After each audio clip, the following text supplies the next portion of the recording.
मोहतरम दोस्तों, welcome to our channel. दोस्तों, इस वीडियो के अंदर मैं आपको गिवडा के सोल्डरिंग आयरन का रिव्यू दूंगा। वैसे तो दोस्तों मैं यार सोल्डरिंग आयरन यूज़ करता हूं, तो मैं कहता हूं बस जी अब तो टेक्नोलॉजी की हद हो गई है, सबसे अच्छा, इससे अच्छा कोई नहीं हो सकता। लेकिन क्या करें, उससे कुछ डिफरेंट और अच्छे फीचर वाली कोई ना कोई चीज़ रोज़ नज़र आ ही जाती है। तो ये मुझे जो है अली एक्सप्रेस के थ्रू मिला है। गिवडा का ये जो सोल्डरिंग आयरन है, इसके अंदर कुछ काफ़ी अच्छे फीचर है, वो मैं आपको खोलकर दिखाता हूँ और पूरी प्रोडक्ट का रिव्यू देता हूँ। एक एक चीज़ हम इंशाल्लाह खोलकर जो है देखेंगे और समझेंगे।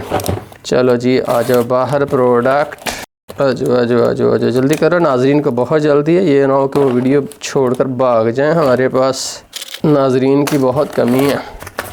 तो दोस्तों इसमें से सब कुछ मैं निकाल लेता हूँ बाहर और बस जी, और कुछ नहीं है इसमें। दोस्तों हमारे बॉक्स में से ये मुकम्मल चीज़ें निकली हैं, इनमें से हर एक चीज़ का हम तारफ़ लेते हैं। सबसे पहले हम गिवडा के सोल्डरिंग आयरन को खोलकर देखते हैं। तो दोस्तों ये हमारा सोल्डरिंग आयरन है। जैसा कि अगर आप देखें तो ये ट्रायंगल शेप में है बिल्कुल। अगर आप देखें तो मेरे हाथ के साइज़ के मुताबिक ही है। यहाँ पर जो है गिवडा का ब्रांडिंग है और अगर पीछे आप देखें ना तो ये देखिए GD300। तो ये जो GD300 है ना, ये इसका मॉडल है। ये जो है गिवडा का GD300 मॉडल है। ये एलोए की बनी हुई है, इसलिए इसका जो है ख़राब होने का या गर्म होकर ख़राब होने का चांस बहुत कम है। यहाँ पर सिर्फ 2 बटन है और इसके ऊपर किसी तरह का कोई बटन नहीं है। यहाँ पर इसका डिस्प्ले है, यहाँ पर गिवडा का ब्रांडिंग है और यहाँ पर इसके ऊपर सिलिकॉन रबर जो है वो चढ़ाया हुआ है ताकि ये पकड़ने में भी ईजी हो और इसके अलावा हीट जो है वो भी हमारे हाथ को ट्रांसफ़र ना हो। तो ये अगर आप इसको अनस्क्रू करें, यूँ खोलें, तो उसके बाद आप इसकी बिट को यहाँ से निकाल भी सकते हो। यहाँ पर अगर आप देखें तो ये टाइप के की बिट है, GDKR बिट का मॉडल है। यहाँ से पहले बिट डालिए और उसके बाद जो स्क्रू है उसको डालकर आप टाइट कर दीजिए। यहाँ पर जो है टाइप C इंटरफेस है और ये हमारा सोल्डरिंग आयरन है। इसके अलावा यहाँ पर उन्होंने बताया हुआ है कि OLED डिस्प्ले इसका, ये 80 से लेकर 420 सेंटीग्रेड तक गर्म होगा। तो इसके अलावा यहाँ पर लिखा हुआ है कि ये टेम्परेचर तक जो ये रैपिड पहुँचता है, यानी कि 8 सेकंड के अंदर ये जो है अपने टेम्परेचर को रीच कर जाता है। मिसाल के तौर पर जो ही आप इसको ऑन करते हैं तो 8 सेकंड में जितना भी आपने टेम्परेचर चाहे 420 सेंटीग्रेड ही आपने सेट किया हुआ है वो हो जाएगा। तो 9 से लेकर 20 वोल्ट तक ये चल जाता है। टोटल इसकी पावर है 65 वाट। और इसके अलावा दोस्तों ये जो है PD और क्विक चार्जिंग, ये जो चार्जिंग प्रोटोकॉल है, इनको ये सपोर्ट करता है। यहाँ पर इनकी वेबसाइट वगैरह भी दी हुई है और हम यहाँ से इसके पीछे खोल कर देखते हैं कि और क्या क्या है इसी सोल्डरिंग आयरन के पीछे। यहाँ पर दोस्तों एक यूज़र मैनुअल है जिसके अंदर इसकी सारी इंस्ट्रक्शंस दी हुई हैं, पढ़ लीजिएगा। और यहाँ पर एक क्या है, ये एक लीड है। ये दोस्तों इसकी जो है type C to type C जो है वो लीड है। जैसा कि अगर आप देखें तो ये type C high quality lead है, मेरा ख्याल है कि अच्छी पावर ये देगी। इसके अलावा यहाँ पर इसका जो है क्या है, एक स्टैंड है जैसा कि अगर आप देखें, जिसके ऊपर हम इसको रख सकते हैं। यूँ मैं इसको करके अपने सामने रख लेता हूँ। इसके ऊपर मैं अपने सोल्डरिंग आयरन को ठहराऊँगा और ये जो है मेरे ख्याल से इसके अंदर सोल्डर होगा। आजा बाहर यार, क्या बात है, इतने डरते हो। ये लिखे थे ये दोस्तों, इसके अंदर जो है सोल्डर वायर निकला है और इसके अंदर कुछ नहीं। हाँ, ये भी एक निकली है, ये सिलिकॉन की एक्स्ट्रा रबर निकली, एक पहले चढ़ी हुई है, एक और एक्स्ट्रा इसमें से निकली है। इसके अलावा जनाबे वाली ये क्या चीज़ है, आजा यार वो फेस तो दिखाओ, क्या हो तुम, बड़ी अच्छा जी, ठीक है जी। इसका अडाप्टर है, जैसा कि अगर आप देखें तो दोस्तों इसके अंदर जो है 65 वाट का अडाप्टर है। और यहाँ पर अगर आप देखो तो लिखा हुआ है 5 वोल्ट पर भी 4 एम्पेयर देगा, 9 वोल्ट पर भी 4 एम्पेयर देगा, 12 वोल्ट के ऊपर भी 4 एम्पेयर देगा और 20 वोल्ट पर ये 3.25 एम्पेयर देगा। बहुत ही हैवी और अच्छा अडाप्टर मुझे लग रहा है। देखें, इतने आमतौर पर होते तो नहीं मोबाइल फ़ोन को चार्ज करने के लिए। बहरहाल इससे अगर मोबाइल को चार्ज किया जाए तो मेरा ख्याल है कि उससे भी मज़ा आएगा। यहाँ पर PD और क्विक चार्जिंग 3 दो इसके आउटपुट मौजूद हैं। इसके अलावा दोस्तों यहाँ पर इसके जो हैं बिटें हैं, ये देखिए जनाब, काफ़ी ज़्यादा प्यारी प्यारी बिट्स दिखा देता हूँ सारी की सारी खोल कर।